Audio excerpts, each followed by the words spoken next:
Good morning, or it's morning my time anyway. I've been invited today to talk to you about some of the macroeconomic implications of empowering women and giving them access to equal economic participation. I'm going to give particular attention to the impact of the pandemic, but I'm going to stick to fairly large issues that will have major implications for recovery and rebound going forward. I think it's important to begin with underlining how significant the contribution of women to global well-being already is. I think many people have a tendency to assume, just based on traditional common sense, that that women's contribution is small and that their full participation is a nice to have and not a must have, and I'm going to try to convince you otherwise. First of all, it's really important to know that already women contribute approximately 37 to 40% of global GDP. I want to emphasize that that's a global average and that it is substantially understated because of the influence on the average of countries such as India and regions such as the Middle East, where women's economic participation and labor force engagement in particular is utilized. The evidence at this point, the macroeconomic analysis has been done so far, shows that women's, particularly female labor force participation, is a major source of growth. This has not only been true in the developed nations, where the record between 1970 and about 2010 showed that the growth in female labor force participation was a major driver. It's what basically made those nations rich. At this point, we have evidence covering approximately 163 countries around the world that show that this is a phenomenon that can be documented in both developed and developing countries, and that therefore it offers an important strategy for causing growth in those countries. From the point of view of the pandemic, however, with women contributing to that degree to global GDP, it's important to recognize that it is irresponsible, ill-advised, and even foolish to be making economic recovery plans from the pandemic without addressing a very large section of the world population that is already a huge factor in economic life. From the point of view of economic development, it's also important to understand that the overwhelming impact of evidence at this point shows that the impact of women's economic participation across the board has a negative impact, a massively negative impact, both on human well-being around the world, but also both family and national prosperity. In particular, we can show at this point that women's inequality in the world economy produces poverty. It is also a major contributor to world hunger and food insecurity, which will be a key element in the post-pandemic recovery. They already produce more than half the world's food. Violence of all kinds, we can show now, is significantly increased. And I will point out to you that violence of all kinds is not only a horrible contributor to human suffering, but it is also a major economic drag. The impact of excluding females from education and economic participation also contributes to a number of things that initially were counterintuitive, including increased disease and even civil conflict.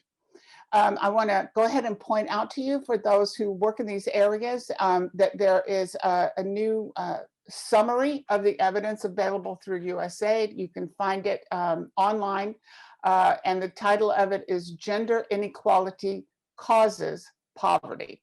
This is an important step for them to be taking. It is an assembly of and summary of all the available evidence.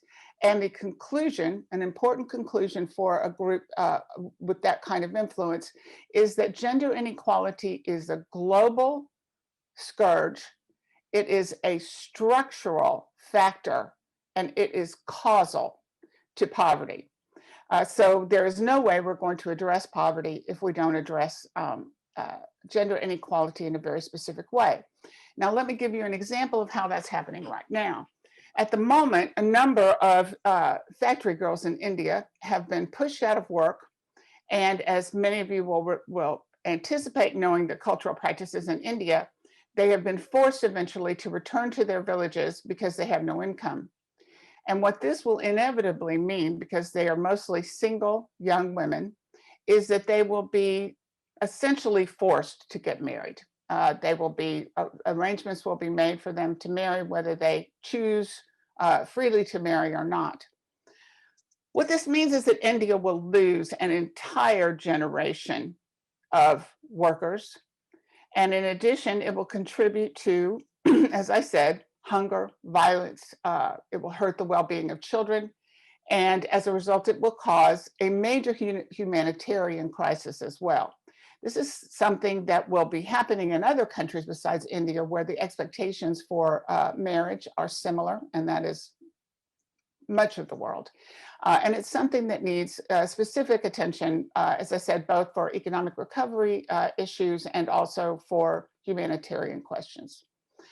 What we see here is an example of something that is pervasive across the world, and that is where we have traditional gender burdens causing economic distress. It's important to understand that the kinds of issues that women's advocacy groups have pushed for, such as cessation of gender-based violence and reproductive freedoms, also, all of them have major economic repercussions, and economic negative impact will not be countered until those things are reduced.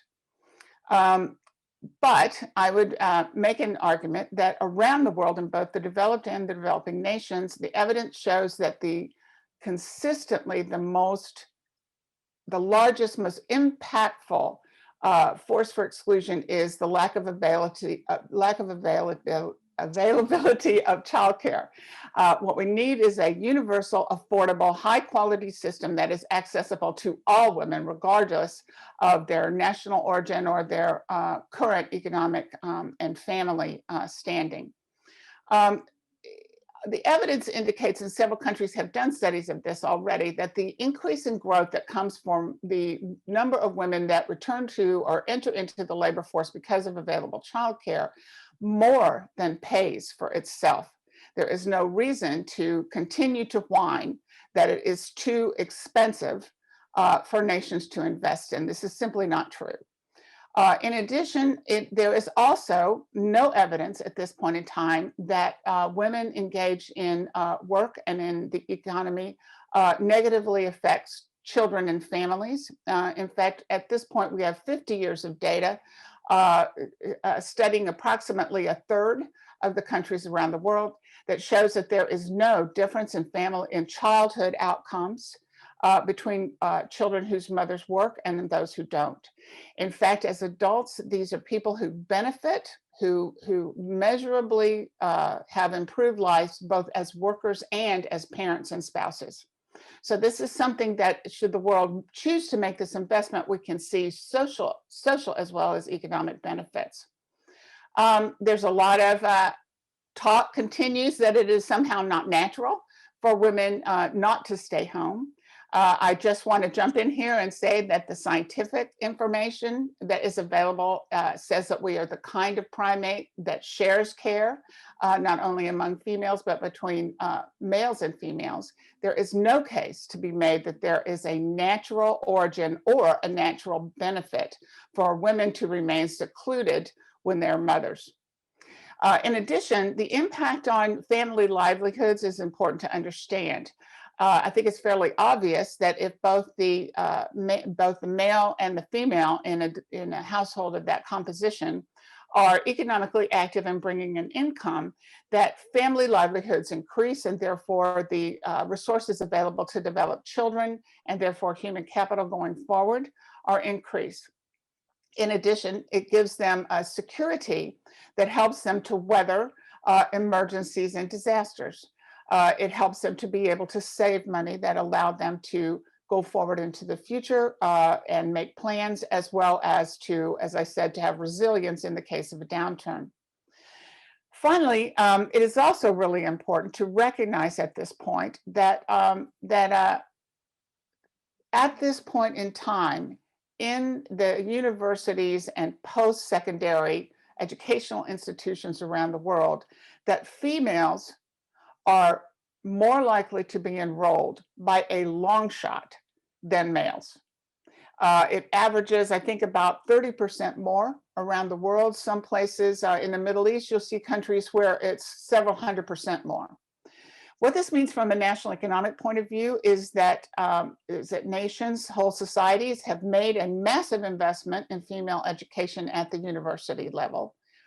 And that means that their best resource in terms of human capital right now and going forward is female.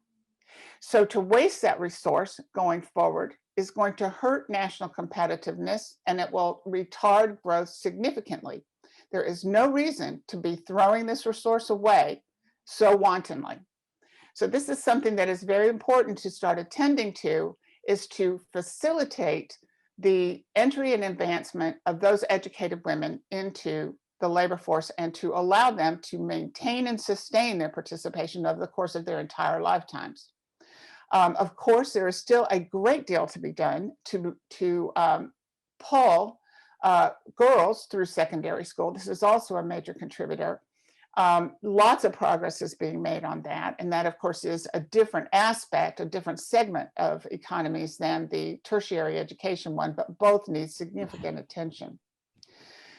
What hurts women in terms of keeping them from being able to participate once they've been educated, either at the secondary or the tertiary level, is that they are unable to work full time.